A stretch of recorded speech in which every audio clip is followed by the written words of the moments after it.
Hi everyone, in front of me I've got HUAWEI Pura 80 Pro, and let me share with you how to reset the camera preferences on this device.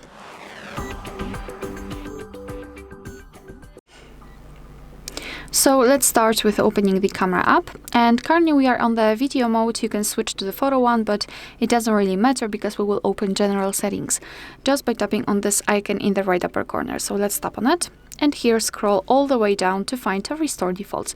So let's simply tap on it, confirm it, and by tapping on OK. And as you can see here, we've got the evidence that the reset option worked, because this is the first thing our device will ask us if we are opening the camera for the very first time, so the access to the location. And this is how we can check that we just successfully reset camera preferences. Alright, so that will be all. Thank you so much for watching. Please hit the subscribe button and leave the thumbs up.